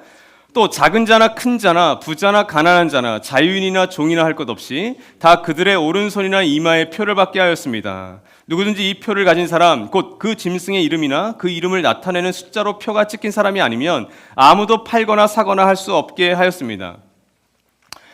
이것이 2000년 후에 바코드를 예언한 것이다. 베리칩을 예언한 것이다. 저는 무리가 많다고 보고요. 이것은 2000년 전을 예언한 것뿐만이 아니라 이 당시 서머나 교회라든지 요한계시록에 등장하는 교회들을 향한 말씀이에요. 그죠? 그래서 어떻게 이 당시에 이것이 활용됐을까요? 서머나 교회에서 이미 활용되었던 거예요. 유대인들을 말미암아 결탁된 로마인들이 저 크리스천들과는 사고 팔지 말자. 저들과 우리가 상거래하지 말자. 실제적으로 그렇게 제약을 했던 겁니다. 여러분, 오늘날도 이 현대사회에서 이런 일들이 일어나고 있는 건 아세요? 거대 국제 기업들, 그죠? 그리고 좀 힘이 센 나라들이 어떻게 합니까?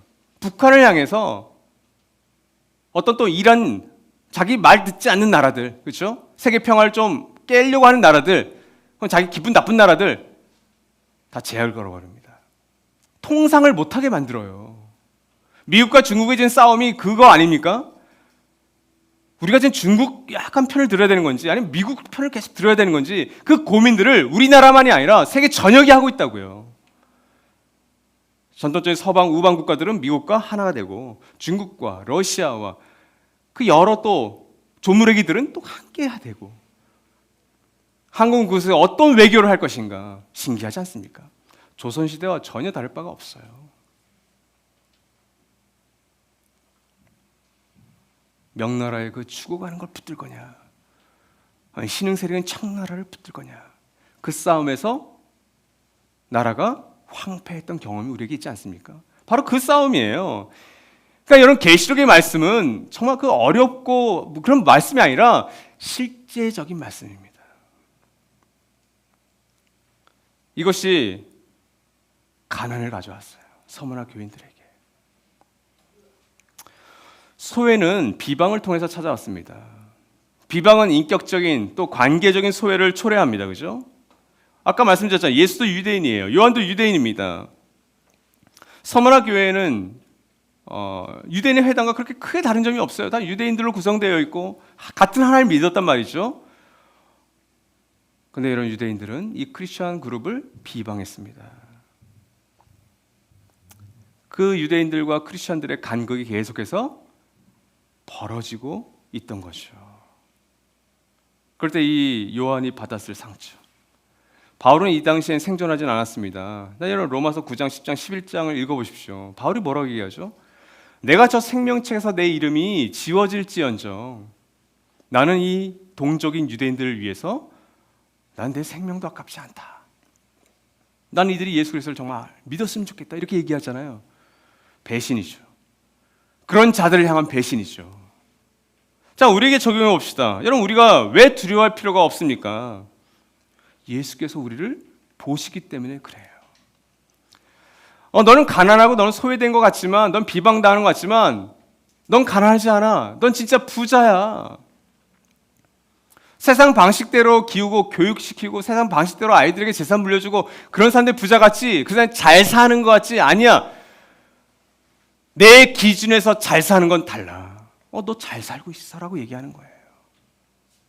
소외는, 비방은 어떻습니까?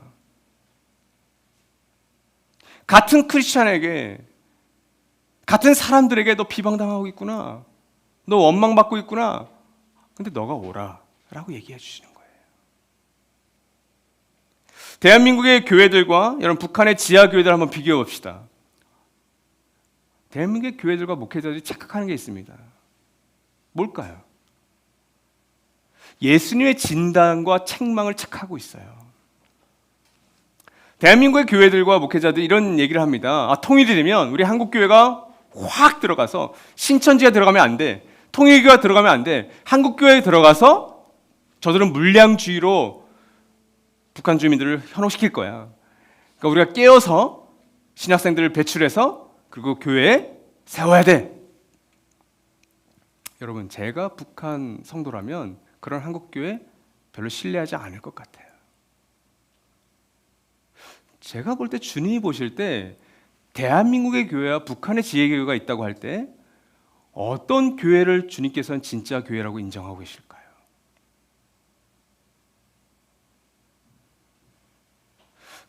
어떤 특별한 자유가 탄압되지 않는 상황, 그죠?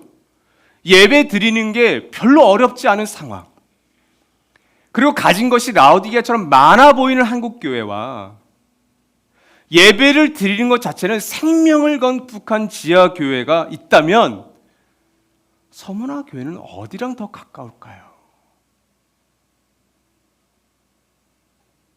코로나 하나에 벌벌벌 떨고 있는데,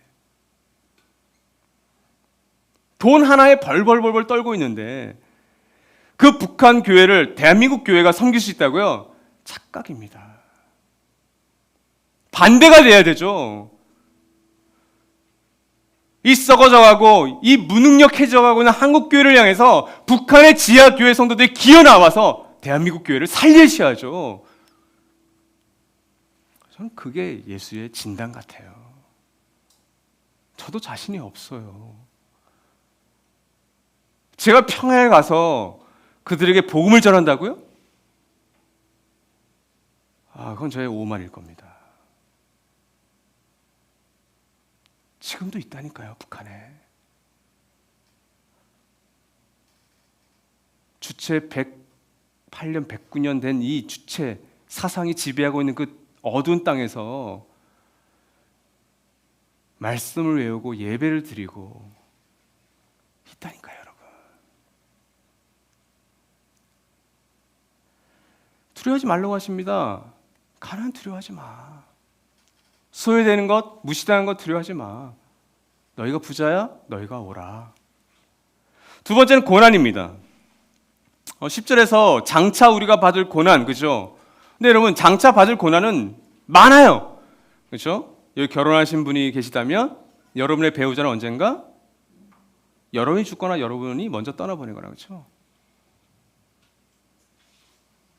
안타깝게도 지금 이 예배를 온라인으로 시청하시는 분들 가운데서도 그 사랑하는 배우자를 사별하신 분들이 있습니다.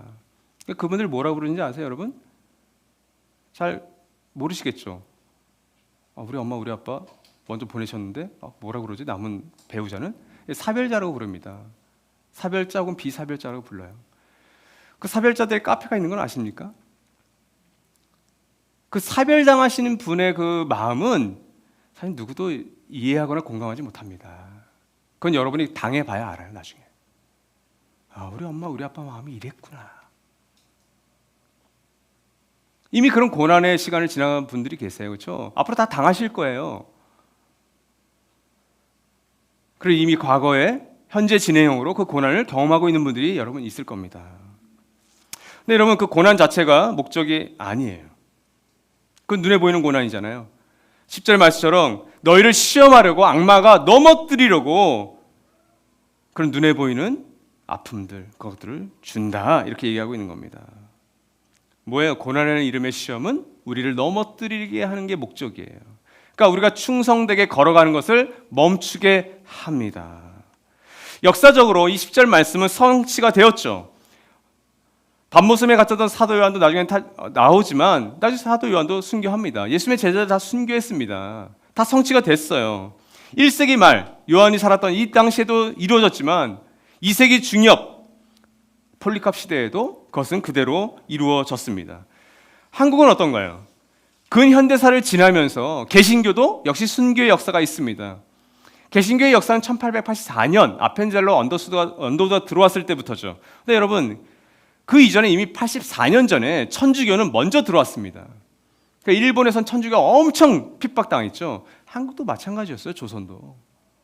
이미 천주교는 그 순교의 핍박의 시간을 겪었습니다. 80년 전에.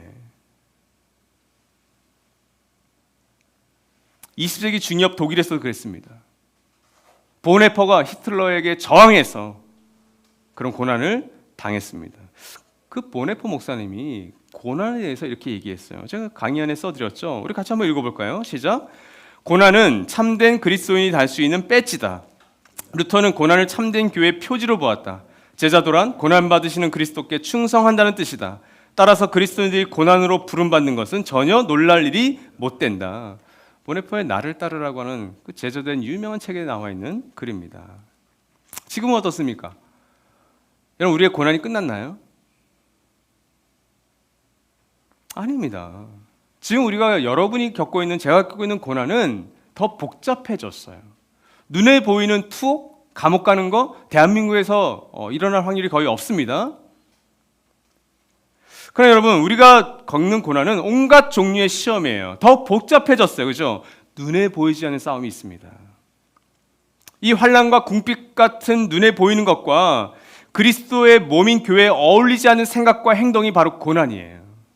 여러분 환난과 궁핍이 눈에 보이잖아요. 도와줄 방법도 알잖아요. 근데 더 어려운 고난이 뭔지 아세요? 그리스도의 몸된 이 교회를 아프게 하는 말과 행동들과 그런 결정들이 훨씬 아픈 고난입니다. 교묘합니다. 사람들은 교만해요. 사람들은 자기중심적이에요. 저는 그런 사람들을 너무 많이 만났습니다. 제가 앞으로 그런 사람이 될 수 있어요? 그런 DNA를 우리 모두는 갖고 있습니다. 본인이 교회를 망가뜨리고 있는데 본인은 교회를 오히려 탓해요. 끔찍한 짓을 하고 있는 거죠. 각 가정교회와 우리 결과 우리 연합교회 안에서 이를 잘 헤쳐나가야 됩니다. 정말 기도하셔야 돼요. 성령을 정말 의지하셔야 돼요. 왜냐면 그거 잘못 건드렸다가는 암이 확 퍼지거든요, 몸에. 근데 그 암을 잘 떼어놔야 돼요. 마지막은 여러분 죽음입니다. 이런 서머나 교회가 경험하게 될 고난의 성격과 열매는 죽음과 관련이 있습니다. 그래서 주님은 당신을 소개할 때 처음이며 마지막이고 그리고 죽었다가 다시 살아나신 분으로 소개한 이유가 여기에 있는 거예요. 서머나 교회에 가해진 환난과 궁핍의 그 정체가 투옥이었죠. 비방의 결과가 투옥이었잖아요. 그 투옥은 죽음으로 이어지지 않습니까? 초대 교회에 가해진 이 로마 제국의 핍박은 그 결국 다 죽음이었습니다. 그게 사도행전에 나오죠. 왜냐하면 예수가 그렇게 죽었기 때문에 그래요. 예수는 로마의 공권력에 의해서 죽었습니다. 그렇죠? 그래서 여러분이 로마의 역사를 좀 보시면 좋습니다. 시간이 좀 되시면 시오노 나나미의 로마인 이야기 15권짜리인가요? 읽으십시오. 제가 그 로마인 이야기를 읽었을 때 이유는 딱 하나였어요. 왜 하나님은 이 로마 시대에 예수를 보내셨을까? 그래서 그 로마를 알고 싶어서 저는 읽었어요. 그 하나뿐이 없었어요. 로마의 제5대 황제가 여러분이 잘 아시는 네로입니다. AD 54년에서 68년이에요. 어떤 시기와 겹치죠? 바울과 겹칩니다. 초대 교회 시대와 겹칩니다. 네로가 처음부터 그랬던 사람은 아니에요, 그렇죠? 근데 네로가 본격적으로 기독교인을 핍박하기 시작한 때가 언제죠? 유대인도 그때는 섞여 있었어요. 64년 로마 대화제입니다. 그 대화제의 범인이 유대인, 크리스찬이라고 그랬어요. 그래서 로마에서 쫓김당하고 린치를 당합니다. 그렇죠? 근데 네로 황제는 워낙 네로 황제가 또라이였기 때문에 크리스찬들에 대한 긍휼함이 있었어요, 사람들이. 근데 이 로마 제국의 크리스찬들 향한 핍박이 주 80년 정도 그렇지만 나중에 도미티안, 제11대 황제였던 도미티안 시대에 로마 전역으로 확대가 돼버립니다. 이제는 사자법이 되고 원형경에서 칼에 차례 찔러서 십자가에서 죽는 게 다반사가 되어버리는 거죠. 그 도미티안 11대 황제의 임기가 81년에서 96년입니다. 누가 겹치죠? 사도 요한하고 겹치는 거예요. 계시록의 배경이 이때가 되는 겁니다. 314년 로마에서 기독교가 국교로 공인되기까지 그 역사는 고난과 죽음의 역사였습니다. 한국은 어떤가요? 1808년 개신교가 들어오죠. 구한말 시대에 소수의 기독교인들은 교회는 핍박을 당했습니다. 6.25 공산당에 의해서는 더더욱 말도 못할 고난을 당했습니다. 그 결과는 죽음이었습니다. 근데 천주교는 1801년부터 시작돼요. 신유박해가 1801년이었어요. 1839년은 기해박해였습니다. 1866년 뭐예요? 병인양요가 있었죠. 병인박해가 있었습니다. 그래서 여러분 제주도로부터 전역에 이 천주교에 대한 성지들이 있어요. 다 순교지입니다. 유명한 게 절두산이죠. 가보십시오. 우리의 믿음의 선조들은 어떤 고난 가운데 있었는가를 보시게 될 겁니다. 특별히 양화진 선교 묘역 가운데 제가 2014년인가 한국으로 돌아왔을 때 제 지금 SNS 배경 화면도 그 양화진 무덤이에요. 근데 그건 어른들의 무덤이고, 그렇게 햇볕 잘 안 들어오는 그 구석에 특별한 무덤이 있더라고요. 그래서 제가 그 사진을 찍었던 게 있어요. 한번 보여주세요. 아마 잘 안 보이실 거예요, 그죠? 이 사진은 양화진에 묻혔던 선교사님들의 아이들의 무덤이에요. 그래서 여기 자세히 보시면 이렇게 써 있어요. 이름이 써 있고 인펀트가 뭐죠? 영아예요, 영아. 그래서 이 나이를 보면 죽은 날짜, 태어난 날짜, 죽은 날짜가 있잖아요. 59년 9월 2일, 죽은 날짜 59년 9월 2일. 하루도 안 산 거예요. 태어나자마자 죽은 거예요. 어떤 아이는 하루 살았더라고요. 5월 2일부터 5월 3일. 저 무덤이 다 아이들에 대한 무덤이에요. 영아들이라고요. 선교사들이 바보입니까?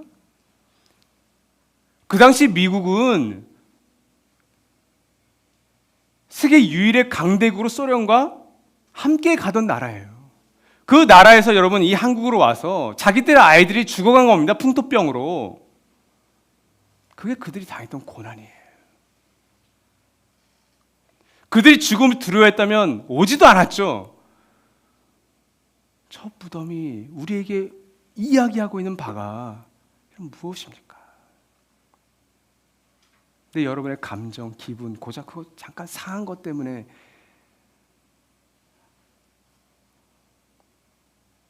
그건 말이 안 되는 것 같아요. 아니, 상식적으로 저는 이해할 수 없어요. 이런 현대 사회는, 그리고 놀랍게도 교회도 이 죽음과 우리를 떨어뜨립니다. 과거에는 우리 목사들, 목회자들이 염을 하고 장례를 다 집례를 했다고요. 신학교에 가면 배우는 게 염이었어요. 근데 지금은 이제 전문화되고 위생으로 인해서 다 전문가들에게 갔잖아요. 보람상조에 가고 해피상조에 가고. 근데 제가 입관을 들어가고 장례를 집례하다 보면 저분들이 정말 죽음과 가까이 있네. 근데 그분들이 크리스찬이 아니라면 아마 술로 시간을 많이 보낼 거예요. 그 끔찍한 일들, 시체 닦고 그 죽음 곡하고. 근데 뭘로 견디겠어요? 제정신을 견딜까요? 아니요. 아마 술로 스트레스를 다 풀 것 같아요. 근데 여러분, 우리는 죽음을 가까이 하면서도 우리는 술로 담배로 그렇게 보내지 않았다고요. 그 죽음을 온몸으로 우리는 받아들이는 사람들이 크리스찬이었다고요. 목회자들이 그랬다고요. 죽음과 정말 가까이에서. 이건 죽음 더 이상 묵상거리가 아닙니다. 그냥 피해야 될 거예요. 그렇죠? 여러분, 여러분의 아이들에게 죽음을 알려주십니까? 여러분, 언제 아이들이 철드는지 아세요? 죽음에 대해서 아이들이 알 때 철이 듭니다. 저희 부모님 아직 생존해 계시기 때문에 아직 말씀 못 드렸지만 그런 얘기는 했어요. 아버님 돌아가시면 현충원에 모신다. 그럼 어머니도 같이 모시도록 그래 준비하겠다. 몇 년 전 우리가 함께 놀러 가서 그런 얘기를 했어요. 아버지, 나 상조 드는 거 있어. 아버지 준비하셨구나. 전 저희 아버지 어머니 돌아가실 때 저희 아이들 다 참석시킬 겁니다. 충격 받아야죠.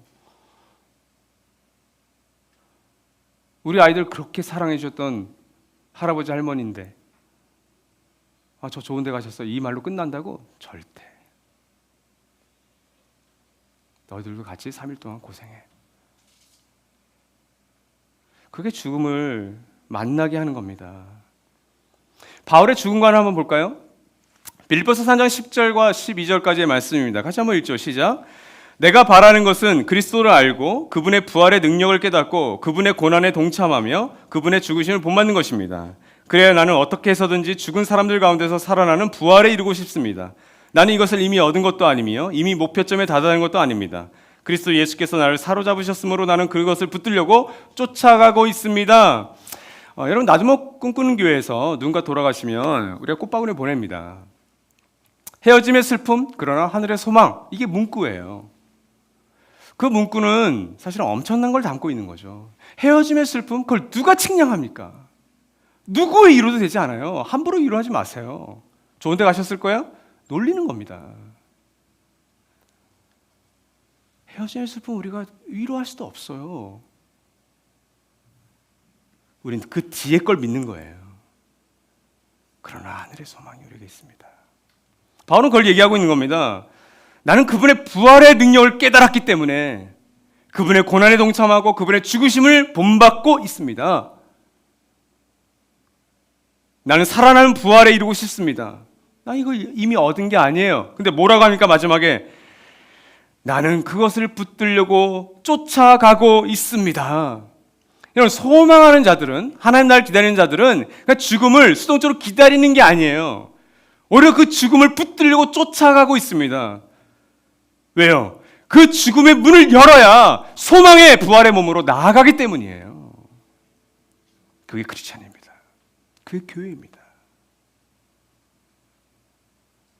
그 부활의 능력과 소망을 아는 자들은 자기 감정, 자기 기분, 자기 상처가 좀 있어도 충성되이 걸어가는 걸 멈추지 않습니다. 여러분, 제가 부활에 대한 걸 다 알까요? 저도 몰라요. 제가 아는 건 딱 하나예요. 헤어짐의 슬픔이 정말 크겠다. 야, 내 아내가 나보다 먼저 만약 죽는다면 그냥 바라기는 제가 먼저 죽는 건데 산술적으로 제가 먼저 죽을 것 같아요. 그죠? 자매들이 더 오래 사시잖아요. 근데 제 아내는 편하겠냐고요. 아이, 왼수 덩어리 잘 갔다. 아닐 거예요. 내 아이들이 먼저 갈 수 있어요. 그럼 제가 견딜 수 있을까요? 그 아픔은 제가 알아요. 진짜 아프겠다. 근데 제가 정말 모르는 건 뭐겠냐면 부활의 몸이 정말 뭘까? 그건 제가 소망할 뿐이에요. 눈에 보이지 않아요. 그래서 믿을 뿐이에요. 이런 증언들을 통해서 그럼 나도 그 붙들려고 쫓아가야겠다. 멈추면 안 되겠다. 그게 저의 죽음관입니다. 이런 죽도록 충성하라는 건 죽으라는 게 아니에요. 죽도록 충성하라는 것은 다른 것에 충성하지 말고 그 부활의 소망을 가지라는 겁니다. 여러분에게 묻겠습니다. 저에게 묻겠습니다. 저는 지금 뭘 붙들려고 쫓아가고 계세요? 여러분, 무엇을 위해서 달려가고 무엇을 위해서 걸어가고 계십니까? 뻔해요. 돈, 인기, 명예, 권력, 그렇게 다양하지 않습니다. 죽음입니까? 생명입니까?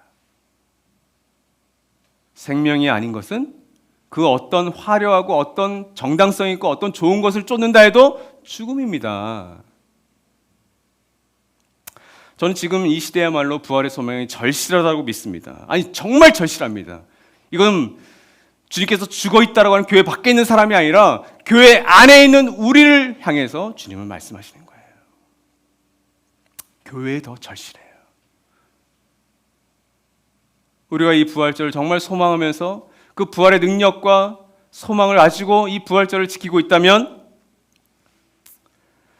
그 부활의 소망을 지닌 자만이 충성되게 신실하게 그 길을 걸어갈 수 있습니다. 이 깨어진 세상에서 하나님 나라의 다스림과 그 질서대로 살고자 따르고자 하는 교회와 성도들에게 닥치는 고난을 그때에서야 비로소 기뻐하고 감사할 수 있는 거예요. 그 부활의 기쁨과 소망이 고난 가운데 있는 제가 알지 못하는 고난 가운데 있는 여러분 모두에게, 또 우리 목자님들과 하늘 가족들, 또 우리 예비 가족들에게 함께하기를 주님의 이름으로 소망합니다. 이 시간 우리 1분간 함께 기도하시겠습니다.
이 시간 우리 예배 소중한 시간입니다. 우리 마무리된 예배 시간인데 우리 주보에 나와 있는 QR 코드로 또 목사님들이 보내주신 링크에 여러분 아마 마무리된 예배 링크가 있을 거예요. 오늘 이 말씀을 듣고 여러분과 여러분 가정, 여러분 일터를 향한 하나님의 진단은 무엇입니까? 여러분 스스로 하나님께 물으시면서 진단해 보십시오. 그리고 그 결단과 그 도전과 그 책망을 우리의 글로써 표현해 보시는 것 어떨까요? 이 시간은 헌금하는 시간은 아닙니다. 가능하면 온라인으로 헌금을 해주시고 날먹 꿈꾸는 게 더 알고 싶고 가족이 되기를 원하시는 분들은 교회 홈페이지에 있는 QR코드나 아니면 주보에 있는 QR코드로 여러분의 인적사항을 적어주시면 사역자들이 안내해 드리겠습니다. 우리 마무리 예배 시간 함께 갖겠습니다.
네, 이 시간 우리 서문화교회 성도들이 어쩌면 이런 찬양을 부르지 않았을까요?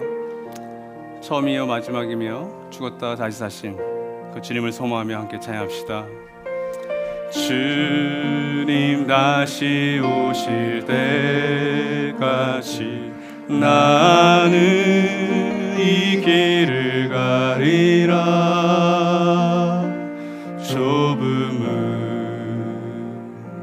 좁은 길 나의 십자가 지고 나의 가는 이 길 끝에서 나는 주님을 보리라. 영광의 내 주님 나를 맞아주시 주님 다시 오실 때까지 나는 일어나 달려가리라. 주의 온강 온 땅 덮을 때 나는 일어나 노래하리. 내 사모하는 주님 온 세상 구주시라. 내 사모하는 주님 영광의 왕이시라. 주님 다시 오실 때까지 주님 다시 오실 때까지 나는 일어나 달려가리라. 주의 영광 온 땅 덮을 때 나는 일어나 노래하리. 내 사모하는 주님 온 세상 구주시라. 내 사모하는 주님 영광의 왕이시라. 내 사모하는 주님 내 사모하는 주님 온 세상 구주시라. 내 사모하는 주님 영광의 왕이시라.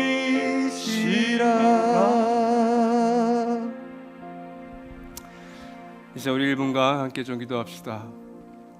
우리 사랑하는 하늘가족 여러분, 또 인생의 답답함과 어려움을 또 고난을 겪고 있는 우리의 손님들과 찬는이 여러분, 성경에는 어리석은 부자에 관한 이야기가 나옵니다. 여러분, 우리의 생명과 우리의 생과 사, 우리의 화와 복은 우리 인생의 주이신 하나님께 있는데, 우린 내일, 일주일, 1년, 10년 후를 내다보며 자기 합리화하며 우리에게 주어진 시간과 에너지와 물질을 나만의 창고에 쌓아 올리는 어리석은 자는 아닌지, 주 우리에게 죽음이 얼마나 가까이 있는지를 우리가 정말 안다면 내게 주어진 것들을 어떻게 사용할까가 더 선명해질 텐데, 주님, 그 부활의 소망이 우리에게 있게 하여 주십시오. 이제 우리 1분간 오늘 이 부활주의를 기념하여서 우리가 들었던 말씀 기억하면서 함께 주님께 나아갑시다. 기도합시다.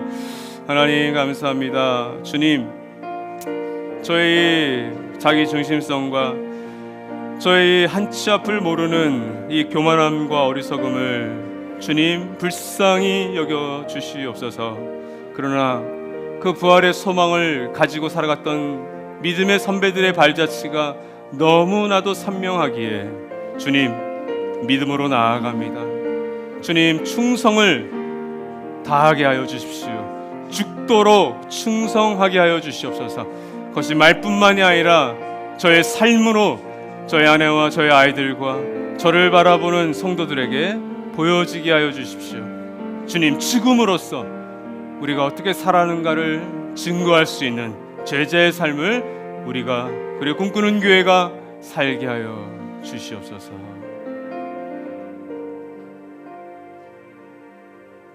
사랑하는 주님, 이 부활의 기쁨을 함께 누려야 될 우리 교회마저도 이 세상이 영원할 것처럼 살아갑니다. 주님, 우리를 위한 노후와 우리를 위한 안정은 그토록 신경 쓰면서도 우리가 마땅히 흘려보내야 될 것과 주님의 것을 우리는 너무나도 아까워하는 세대를 이미 살고 있습니다. 그것은 우리가 죽음에 대해서도 감을 못 잡고 있고 부활에 대해서도 감을 못 잡고 있다라는 반증은 아닌지 싶습니다. 주님, 나도 뭐 꿈꾸는 교회가 부활에 대해서는 누구보다 간절히 소망하며 죽음에 대해서는 누구보다 그것을 붙들기 위해서 쫓아갈 수 있는 그런 주의 몸된 교회, 서머나 교회 같은 교회 되게 도와주시옵소서.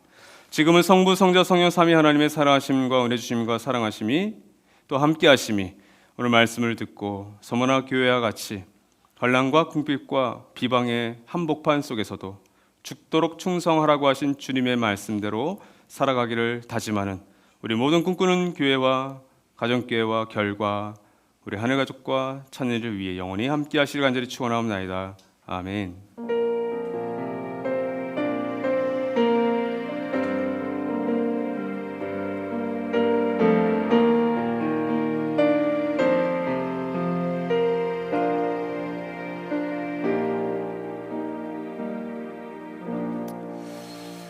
네, 예배를 마칩니다. 부활의 기쁨과 부활의 감사가 여러분의 일터와 여러분의 가정에 충만하시기를.